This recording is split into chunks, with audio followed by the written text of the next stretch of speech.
Les invito para que hagamos un camino por el humanismo. El humanismo como tal, que nace allá en la Edad Media, pero luego que se convierte en humanismo cristiano, luego en nuestra universidad en humanismo franciscano, en humanismo amigoniano y el humanismo en la Universidad Católica Luis Amigó. Y finalmente hagamos un paseo, el más importante de todos creo yo, pero que necesita estas bases, un paseo por el humanismo cristiano que se convierte en pedagogía amigoniana.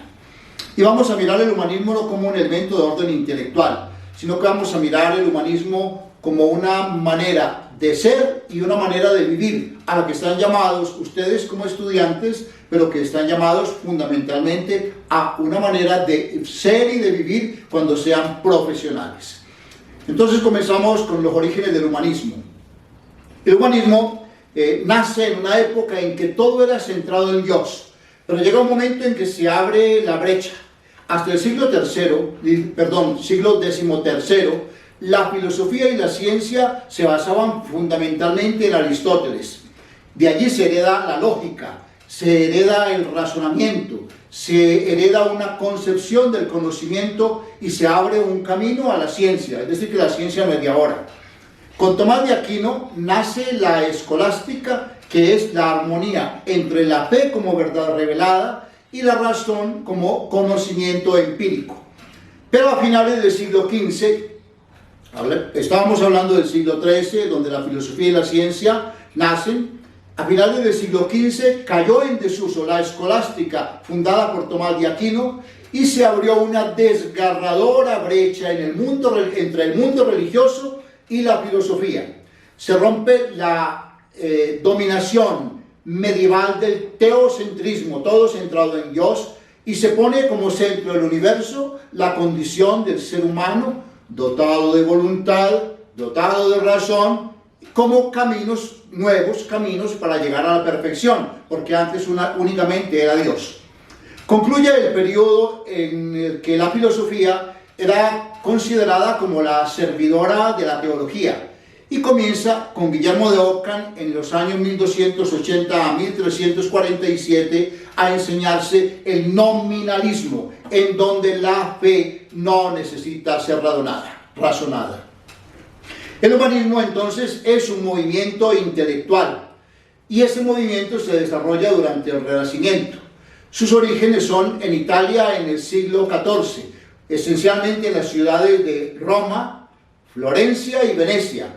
Y los grandes pensadores de la época que dieron lugar al humanismo fueron Dante Alighieri, Francesco Petrarca y Giovanni Boccaccio. ¿Por qué se caracteriza el humanismo? Se caracteriza por una revalorización de la dignidad del ser humano. ¿Y qué hacen para poder llegar allá? Pues retoman toda la cultura de la antigüedad clásica. Recuerden que hemos salido ya de la escolástica, en donde la fe era el centro, donde el teocentrismo, todo centrado en Dios. El humanismo es el contenido filosófico y literario del Renacimiento, y para su nacimiento convergen dos factores que son esenciales. El primero de ellos, unas condiciones socioeconómicas óptimas, y luego la presencia de una cultura, de un legado cultural greco-romano. ¿Quién es entonces el pensador humanista?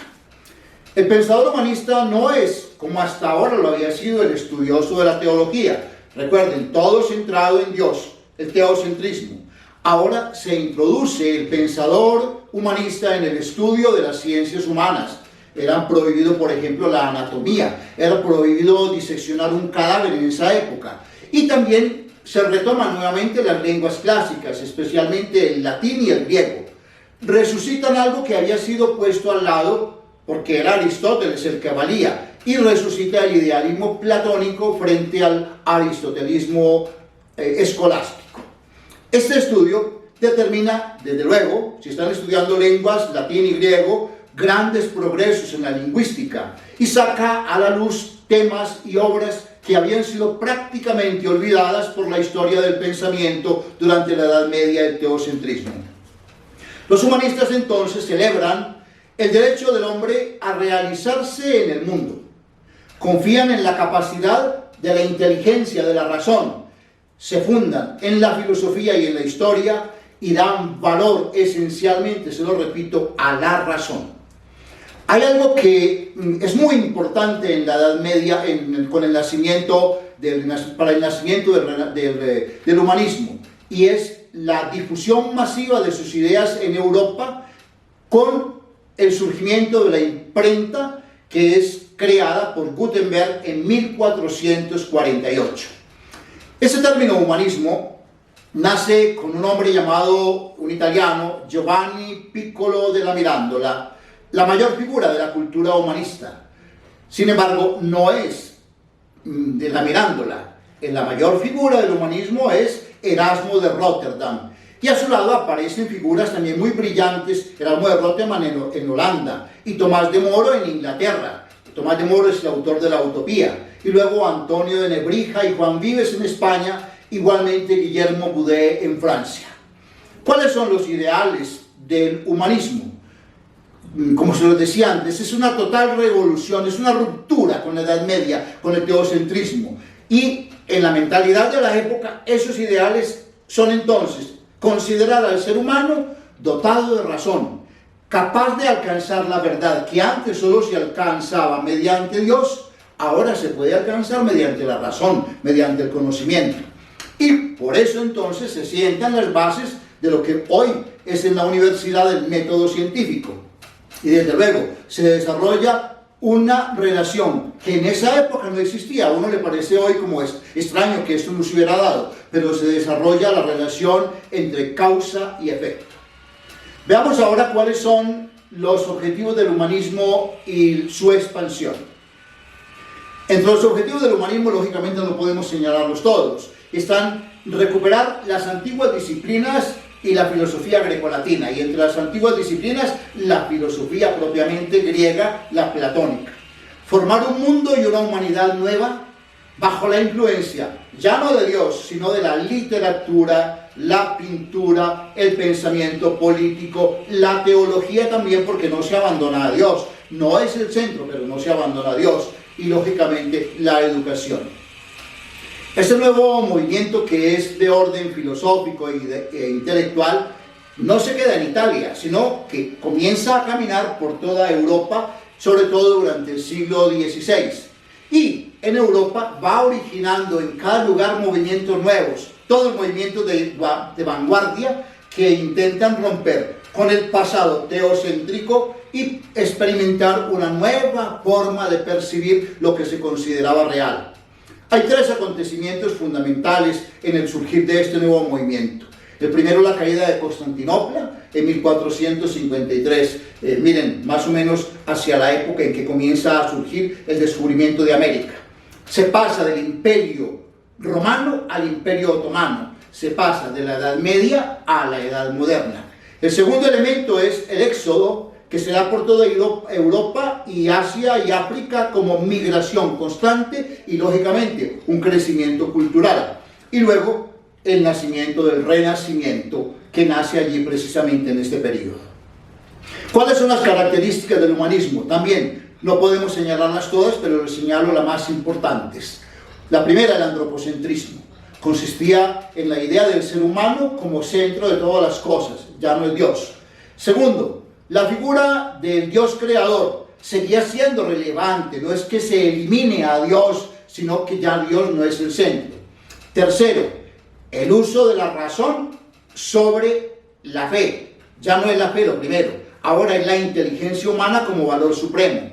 El cuarto, la difusión del conocimiento y de la educación, que permiten que la comunidad, que el pueblo se apodere y deje de ser ignorante. Durante la Edad Media solo los instruidos eran el clero, ahora el clero y la nobleza, ahora todo el pueblo, mediante esta difusión, se puede empoderar del conocimiento. El quinto, un interés claro por la filosofía y por las ideas clásicas que se retoman de Grecia y de Roma. El sexto, el rechazo a los principios y tradiciones de la Edad Media, Y por eso viene la separación entre iglesia y Estado, que miren que hasta hace poco todavía andaban juntas, y todavía en muchos lugares de Asia todavía caminan juntas.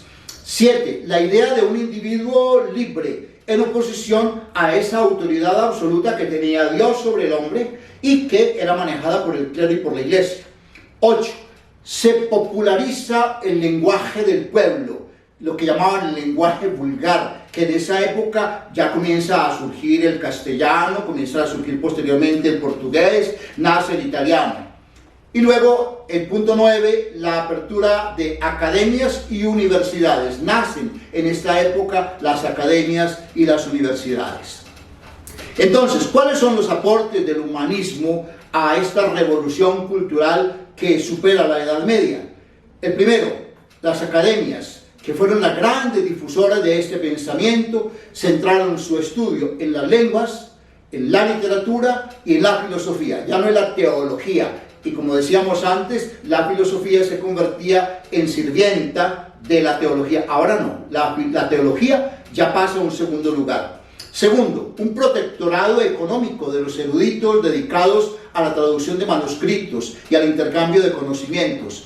Hay gente con mucho poder económico que tutelan a los grandes eruditos, a los grandes pensadores. El tercero, el nacimiento de la universidad. Primeras universidades: Bolonia, Padua, Florencia, Lovaina y en España Alcalá de Henares, Lovaina en Bélgica, que tienen un importantísimo papel en la formación de los nuevos conocimientos. El cuarto, el aporte del humanismo a la revolución cultural de la Edad Media. Se restauran las disciplinas grecorromanas que ayudan a fomentar el conocimiento y que habían sido dejadas a un lado porque lo único que valía era Aristóteles. Quinto, se da una gran revolución en la educación, lógicamente con la apertura de las universidades. Y el sexto, hay una revalorización de la literatura y del arte.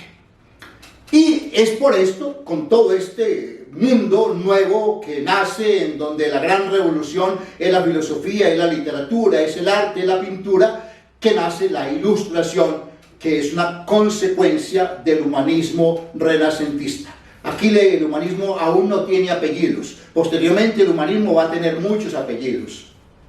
La Ilustración fue uno de los movimientos más importantes que surgieron ya en el siglo XVII bajo la influencia del humanismo del Renacimiento. Esta doctrina, el iluminismo, la Ilustración, esta doctrina intelectual surgió primero que todo en Francia, ya no en Italia, y se apoyó en el concepto de la razón humana como base para explicar la existencia. Ojo, ya no hay teocentrismo, no es Dios mediante Dios Padre Creador donde se justifica la existencia, no, ahora se justifica la existencia mediante la razón humana. Y es un modo de combatir la ignorancia y la superstición. Tiene, lógicamente, el humanismo renacentista junto a la Ilustración una gran influencia en la Revolución Francesa.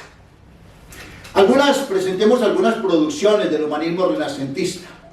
Les decía antes que no se podía estudiar anatomía, que la disección de cuerpos no se podían hacer, y sin embargo hubo personas como Leonardo da Vinci que, controvirtiendo las leyes de la iglesia, del derecho, pues comenzaron a hacer esta disección, y por eso son grandes producciones el libro de Anatomía del Hombre de Bernardino Montaña de Monserrate, luego las obras de Leonardo da Vinci, entre las que descuella el manuscrito anatómico, y luego en la literatura, la Divina Comedia de Dante Alighieri, que es un retrato crítico de la sociedad de la época, y asimismo de Giovanni Boccaccio, que es el autor del Decamerón. Él recoge en cuentos todo lo que es los gustos, la vida y la sensualidad de la época. Y en las artes son muy importantes las obras de Miguel Ángel y de Donatello en Italia, y en España las obras del Greco.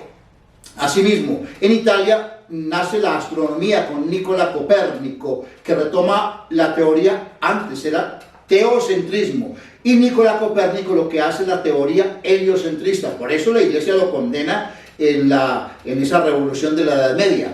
Y los planetas, cada uno con Nicola Copérnico, tienen sus propias órbitas suyas a su alrededor. Y luego Galilei construye el telescopio. Y miremos entonces, ahora sí, humanismos con apellido. ¿Cuáles son los tipos de humanismo? El teocéntrico cristiano, es decir, vuelve Dios a ser el centro. El histórico, que tiene como centro el arte y las ciencias. El antropocéntrico, en donde el ser humano es el centro del sistema moral. El empírico, que convierte toda la práctica en ideas abstractas, de donde nace muchos otros idealismos propios de este humanismo. Luego el humanismo existencialista, que está centrado en la abolición de los totalitarismos materiales e intelectuales que limitan el pensamiento del hombre. Luego el humanismo marxista, que presenta al ser humano y crea su identidad a partir de las interacciones con las demás personas o eventos colectivos. Y luego el humanismo universalista, que es un enfoque postmoderno que presenta la necesidad de crear sociedades inclusivas que respeten las diferentes culturas, apreciando la creatividad y espontaneidad de los habitantes de una sociedad. Hasta aquí entonces el humanismo. Y vimos ya humanismos que tienen diferentes apellidos. Y vimos cómo el humanismo cristiano vuelve a retomar otra vez la presencia de Dios.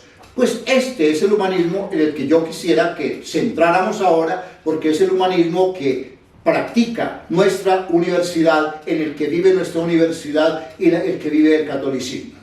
¿Cuál es el origen del humanismo cristiano? El origen del humanismo cristiano es el ser humano como centro del universo, pero hecho a semejanza de Dios. Ya viene una pequeña diferencia del teocentrismo, donde todo era. Ahora es el ser humano centro del universo, pero sin olvidar de que Él es hecho a semejanza de Dios. Y por eso el mandamiento de amarás a tu prójimo como a ti mismo indica que nosotros tenemos un camino para hacer, y es la defensa, la representación, el empeño por los próximos, por los prójimos, compañeros de trabajo, miembros de nuestra sociedad, compañeros de escuela. Y con una especificidad, entre más marginados estén estos próximos nuestros, más compromiso hemos de tener con ellos. Esto es un dictado del humanismo cristiano. Pero viene una pregunta fundamental en el humanismo cristiano, y es: ¿quién soy yo? Si el centro del humanismo cristiano es el ser humano, pero también viene la mediación de Dios, hay que hacernos una pregunta: ¿quién soy yo? El Papa Francisco, en la encíclica Laudato Si, dice: la humanidad posmoderna no encontró una nueva comprensión de sí misma que pueda orientarla, que pueda darle camino. Y esta falta de identidad se vive con angustia. Por eso una de las grandes características de la posmodernidad es la angustia. El momento actual es vivido con incertidumbre y una gran penuria espiritual. Es como si el humano contemporáneo hubiese perdido la visión original del sí mismo. ¿Quién soy yo? Ante ello, ¿qué le ocurre al ser humano? Tiene la tentación de llenar el vacío artificialmente, materialmente, con sustitutos artificiales de humanidad, pero que son sustitutos, que no son humanidad. Es una tendencia ante la angustia que genera lo que nosotros no comprendemos. Cuando yo no comprendo una cosa, cuando yo no soy capaz desde la razón resolverla, entonces me angustio y me cierro frente a la pregunta de ¿quién soy yo? Es una paradoja que el riesgo de la época no esté en la incertidumbre, sino en el cómo suprimir la incertidumbre. Y cuando se suprime la incertidumbre, entonces nace la angustia posmoderna, que es de la que el Papa Francisco nos está hablando y de la que es necesario que nosotros salgamos, eliminando lo más rápido posible esa incertidumbre de saber quién soy yo, aunque el precio a pagar sea el apresurado cerrar ese profundo interrogante que cuando yo lo cierro, cuando yo lo apago, cuando yo no lo hago, de saber quién soy yo, empobrece y anula el verdadero proceso pensante. ¿Por qué? Porque yo todos los días tengo que hacerme la pregunta: ¿quién soy yo? Y por lo tanto, esa pregunta se convierte en una incertidumbre que es la que tiene que guiar mi existencia. ¿De qué se trata entonces? De reinventar el humanismo. de reaprender a ser humanos. Es verdad que Dios está en el centro también, que el humano es el centro del universo, pero ya no es que yo todo lo espere de Dios, que yo todo lo busque en Dios. Hay un filósofo judío que murió a principios del año 2020, en febrero, que se llama George Steiner. A él le preguntaron: nosotros que vivimos en la era del epílogo, sobre las ruinas de Auschwitz y del Gulag, ¿debemos reaprender a ser humanos? ¿Hay que inventar entonces un nuevo humanismo? ¿Y cuál fue la respuesta de George Steiner? Dice: el siglo que acaba de terminar ha mostrado suficientemente, siglo XX, que el modelo clásico de un humanismo capaz de resistir a la barbarie, a lo inhumano, gracias a una cierta cultura, a una cierta educación, a una cierta retórica, era ilusorio. He llegado a la intuición de que un humanismo sin fundamento teológico es demasiado frágil para satisfacer las necesidades humanas, para satisfacer a la razón misma. Y entonces viene la pregunta que tenemos que hacernos frente al humanismo cristiano hoy. Como muchas veces se presenta en el mundo moderno, la pregunta es esta: ¿lo teológico entonces es alternativo? La dimensión de lo teológico, es decir, la existencia de Dios, no es una dimensión alternativa preexistente que hoy vuelva a ganar actualidad. Entonces los curas vamos a ponernos de moda nuevamente. No. La pregunta por el ser humano es la pregunta por el misterio de lo humano, por la incertidumbre. Es decir, por lo que la humanidad tiene de inconmensurable para sí misma.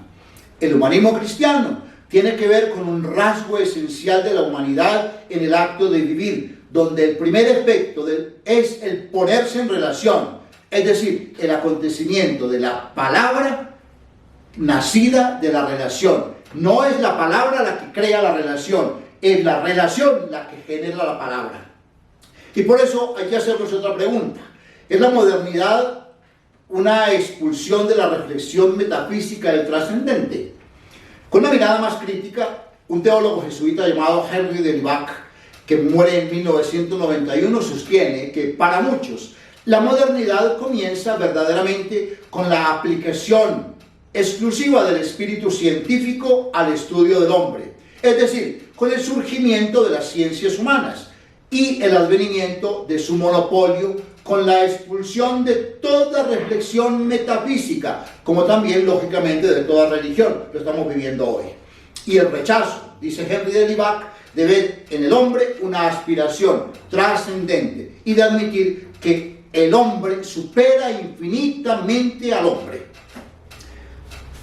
Puede decirse entonces que el descubrimiento de una dimensión nueva del mundo parece haberse realizado con una mentalidad y una voluntad de emancipación, en parte provocada y agravada porque las instituciones propias del anterior régimen del mundo no comprendieron ni aceptaron el advenimiento de una concepción diferente de hombre y de mundo.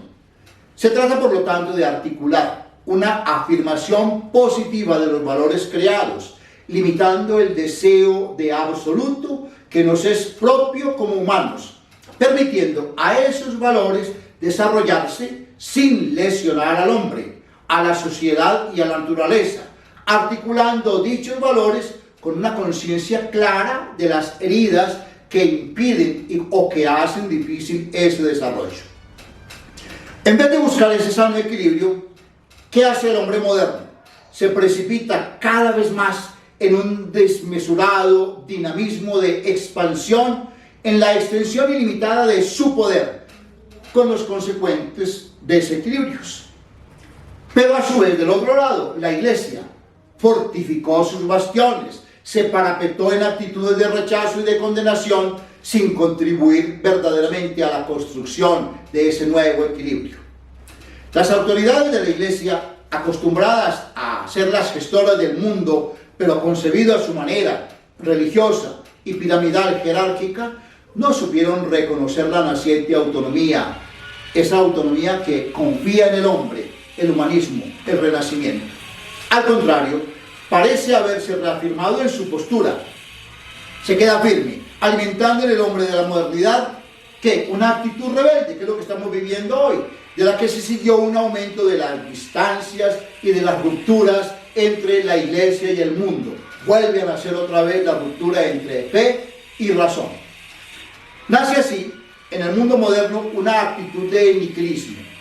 Es una crisis humana que, como señala Francisco en el capítulo 3 de Laudato Si, está en la raíz de la crisis ecológica. Miren, el mundo está completamente interconectado.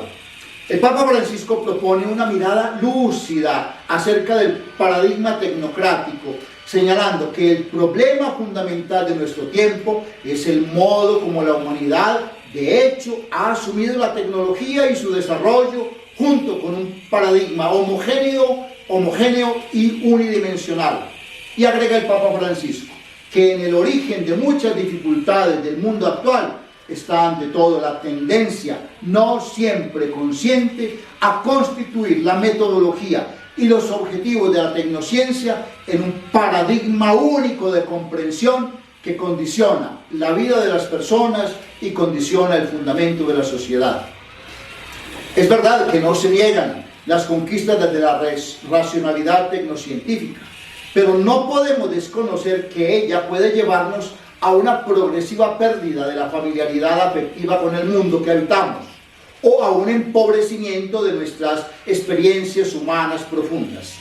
Esas pérdidas son heridas concretas, dice el Papa Francisco, heridas de la época, y no por cierto menores, puesto que lastiman la humanidad del ser, que es el paradigma central del ser humano. Y así, casi sin que lleguemos a percibirlo, es el corazón quien se enferma, padeciendo los devastadores efectos de la compulsión, del impulso irresistible a consumir, que genera depresión, tristeza y, como dice el Papa Francisco, una inconsolable ausencia. Tal vez sea esta la palabra más adecuada para poder comprender el mal epocal. Puede que también nos hagamos la pregunta, entonces, hoy que vivimos en el mundo de la tecnociencia, entonces también Dios se convierte como en un elemento de la tecnociencia. Dios es un objeto en el que nosotros decimos creer. Tenemos que decirlo que no. ¿Qué es entonces lo específico de nuestra época? El progresismo se ha hundido. Ya no creemos más en un futuro feliz. Es un hecho. Y el catastrofismo tiende a generalizarse. Se trata pues del fin del humanismo progresista, y todo parece tender hoy hacia lo que podría llamarse lo antihumano o lo realmente inhumano. Y entonces aquí nos preguntamos, ¿nuestro humanismo cristiano entonces qué? Fernando José Ortega, que fue el rector de la Universidad Católica Argentina, nos responde: nuestro humanismo cristiano tiene que salir al encuentro con respeto y humildad de este nihilismo contemporáneo, mirarlo con misericordia como hizo el buen samaritano e intentar establecer en él un diálogo inaudito también para el propio humanismo cristiano, que podría reconocer en ese nihilismo cierto parentesco paradojal. El humanismo cristiano entonces mira al ser humano, lo comprende no como un ser independiente de todo y todos, sino como un ser en el mundo, a la luz del Evangelio de Cristo. El hombre aquí es entonces mirado integralmente para que pueda llegar a ser humano de verdad. La tendencia a esta verdad debe llevar al ser humano a relacionarse con el Estado, a ordenar el mundo con el fin de hacer de este espacio un espacio para Dios. Esto es entonces el humanismo y el humanismo cristiano. Y miraremos en la siguiente parte cómo se vive el humanismo cristiano concebido así en la Universidad Católica.